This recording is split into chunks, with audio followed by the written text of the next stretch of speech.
Who doesn't like reading unhinged manga and bettering themselves? Well, that's what this week is about. I read a crazy manga and I learn a few things along the way about the journey of an artist. Welcome to the reading vlog. Here it is. My oasis, my little man cave, my library. One of the goals for this week is to get this library put together finally. My wife hung up these hooks last week for my cloak and my crowns. I have a new bookshelf coming in. My mom got it for me as a birthday present. I got a fancy chair coming in. My wife got me that as a birthday present. I'm getting this bed frame removed. It's one of those medical bed frames that bends the mattress for people who have trouble getting up. I'll finally be able to replace this dingy chair as the chair I have in my videos. And I've been using this little footstool thingy for a rocking chair as a desk chair for several years now. So lots of improvements this week. Have you ever had a boss or a manager that you absolutely hated? I'm reading Night Shift today, Stephen King's first short story collection, and there's a short story in there titled Graveyard Shift, and it tells the story of a man. He's college educated, but he's working in a mill, and his manager is a jerk. Long story short, his manager offers him time and a half if he works to help clean up the under compartments of this mill. It's rat infested. There's bats and rats and all manner of critters. And his boss keeps pushing them to do things they don't want to do that's not in their job description. Very triggering if you ever had a bad, unprofessional boss. Stephen King, he likes to give you that jump scare type of feeling. There's a difference between horror and terror. Terror is a sense of anticipation. Think of a slow build, atmospheric, and horror is the jump scare thing, the initial reaction to something horrifying. But if Stephen King can't have those two things happen, he can't bring those two emotions out in the reader, he'll make you disgusted. He'll try to make you cringe. He'll try to make you have trouble keeping down your dinner. And Graveyard Shift definitely makes it hard to eat. Look at her. She's beautiful. Orphaned siblings Agni and Luna, like the Ice Witch who cursed their world, are two of the blessed, humans who hold special abilities. However, not all who are blessed are friendly, and after another of their kind attacks Agni and decimates the orphans' village, Agni fights to survive, vowing revenge. Sounds like a pretty bad revenge story by Tatsuki Fujimoto. And it is, but it's also very strange. In the first 20 pages, there is already cannibalism, gratuitous violence, and some incest that is kind of referenced and discussed. And that's very strange. Incest, for whatever reason, is pretty prevalent in manga. I don't know why. I don't know which manga started it, but it's very common in the anime and the mangas that I've come across so far. This is a wild ride. I'm not sure where it is going. Our protagonist has the ability to regenerate. Think like Wolverine. So he has trouble dying. He gets lit on fire. But the fire isn't one of his powers. It's just the fires never go out. So he's in pain the entire time. And maybe he is crazy. Maybe he wants to save people. Maybe he's a hero. I'm not sure what's happening. So I started a work of nonfiction today titled Show Your Work by Austin Kleon. I read his book, Keep Going, last week, and I liked it. Show Your Work, the premise is essentially this. Artists benefit from showing their process, from sharing little nuggets that they're learning along their artistic journey. They benefit greatly by sharing that with people, whether it be social media or on your website. Not only does that make you accountable, not only does that give you pressure to improve and to keep people updated, so it helps you stay on a schedule and whatnot, but it also helps you make connections. He has said several things that I agree with wholeheartedly so far. I've not encountered something that I disagree with him yet. One idea that I find very compelling that I agree with 1000% is the idea of an isolated genius being a myth. There is no great artist in history who was just self-made, who came up with everything on their own. They had influences, there was a genealogy of ideas, there was mentors, there was other artists doing similar things. Maybe we just didn't hear about them. But great art is not created in a vacuum, and I agree with that wholeheartedly, because that's very similar to the martial arts world. There are no great talents in martial arts. There are great mentors, there are interesting influences, there are people who have certain physical abilities that are unique to them, but no one becomes a great martial artist in a vacuum. They never get there on their own.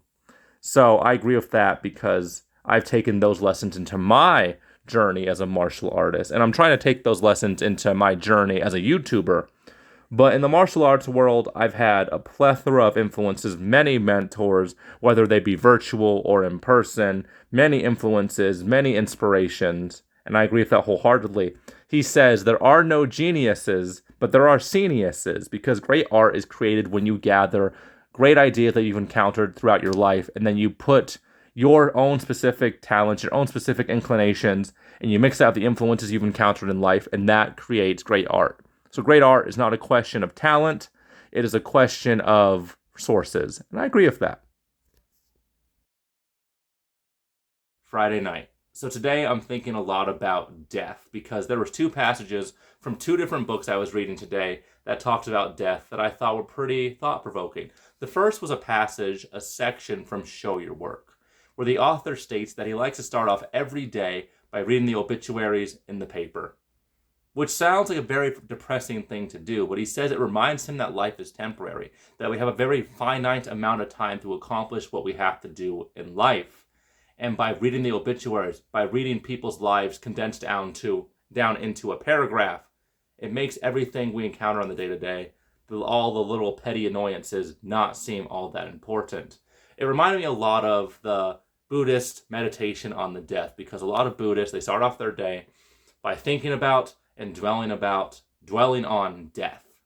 Because when you're able to dwell on death, to realize that life is finite, to realize that the day you're living might be your last, it makes it very easy to be present and to focus on what you need to focus on. And all those thoughts mesh very well with what I've read in Night Shift, because I've been reading Night Shift for several months now. A little bit here, a little bit there, and I finally started reading the foreword, because I'm weird. I don't ever read the forewords to books first. I kind of read them towards the end of my reading experience. So I'm reading the foreword, and Stephen King's talking about why he writes horror fiction. And then also he's talking about why people find horror fiction so interesting. He says horror fiction is for people who like to watch the aftermath of car accidents, who like to be intrigued, who like to study the disgusting, the horrifying, and the terrifying. He says horror fiction is so compelling to the reader because it is a metaphor for our own death. When we were reading horror fiction, it is a rehearsal for our death. And I thought that was pretty thought-provoking. Because when I'm reading horror fiction, I'm only thinking about avoiding negative things. Because in real life, we avoid painful experiences. We avoid terrifying experiences. But when we read horror, even if we're not enjoying ourselves, it is compelling. It's very hard to turn away because we're watching someone else experience something that's probably going to kill them. And what's more relatable than that in fiction? So yeah, today, lots of thoughts about death. Stephen King, just in general, is a gold mine of information, nuggets of wisdom. I might make an entire YouTube video just about the thoughts that he presents in the foreword to Night Shift. What other author can you do that with? Saturday. Tatsuki Fujimoto is an amazing storyteller. I read 3 volumes of Fire Punch today, volumes 3, 4, and 5. I don't know what type of story this is going to be. It is definitely the wildest manga I've ever read, perhaps one of the wildest stories in general that I've ever read. It talks a lot about very big themes, about the need for humans to have religion, about loneliness, about suffering, about trauma, about self-expression, about identity. It talks a lot about very deep themes, but it's done in a very comedic, unserious way. The characters break the fourth wall. They mention tropes. They mention what the hero was supposed to do. They talk about how the story would be better if it went off this way. And there's a bunch of ridiculous in there. But all the flash does not distract from the substance, because this story is just very hard to predict. And when you've been reading fiction for as long as I have, and you read as much fiction as I do, it's very hard to be surprised. But Fujimoto, I have no idea what's happening. 5 volumes into an 8-volume series, and I imagine the ending's going to be quite surprising when I finish the next 3 volumes tomorrow. Tomorrow, 3 more volumes of manga, finish Show Your Work, and hopefully get some more work done on the library. I just finished Show Your Work, and here's a chart of what I have learned. It is a myth that art can exist in a vacuum, The myth of the isolated artist who comes up with a masterpiece completely isolated from his surroundings, completely isolated from influences around him, is just that, a myth, because art is social. There's a genealogy of ideas, a genealogy of influences that leads to great art. Luckily, in the year 2024, we have social media, which doesn't completely change the art game, but it does make the life of an artist, the success of an artist, a lot more successful and easier to obtain. But with social media, there comes a need for content, because coming up with content that isn't like your finished product is quite hard. It's quite hard. If you have an active social media, you know it's hard to come up with ideas for content. But it's simple. You simply must show your work. People don't want to see pictures of your lunch. They don't want to see pictures of your cat. They don't want to see selfies of you on the beach. They want you to show your work, because when you show your work, like-minded individuals who are on the same journey can relate to you.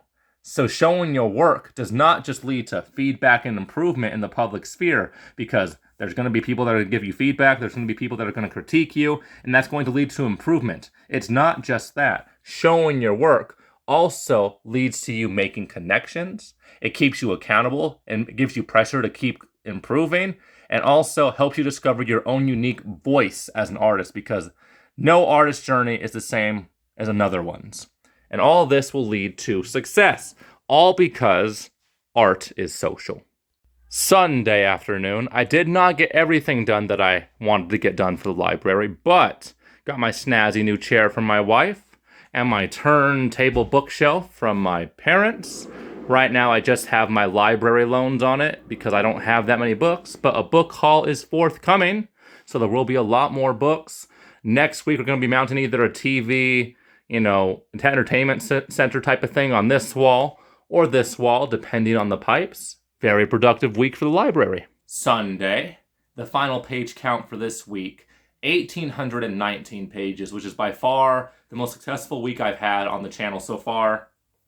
Caveat, 8 volumes of manga this week. They're about 206 volumes each, so I really did not read that many pages that didn't have a bunch of pictures. I finished one work of nonfiction and Show Your Work, which I enjoyed immensely. Very thought-provoking. I'm really liking Austin Kleon's work. I'll be finishing the 3rd book in his trilogy next week, so that'll be quite exciting. I believe that one titled Steal Like an Artist, so excited for that. Books that I read this week but did not mention: Malice by John Gwynne. I'll be finishing this next week. I've already talked about this at length on another vlog, but I'll be finishing this next week, so if you want to capture my ideas about this book, next week, that'll be a good one for you. This week, I've read some pretty interesting stuff. The nonfiction was great. I loved Fire Punch. 8 volumes of what the crap is happening. It ended in such a cathartic but jarring way, if that makes sense. Not the ending I was anticipating, but it was very compelling. The last 40 pages of this, I'm like, what is happening? And then it happened and I was like, okay, that's kind of cool. I like what the artist did with that. Fire Punch is definitely my favorite manga that I've read so far. I enjoy Fujimoto's work. Perhaps he has some other short series that I can give a try, but maybe I'll even pick up Chainsaw Man because that's what he's best known for. And if he's best known for that, it must be pretty damn good because I loved Fire Punch. This week was very productive in terms of reading, but I did not get to film what I wanted to film. I filmed a series review for over an hour, went to go edit it, and the sound quality was off, the audio was off because something was wrong with my microphone.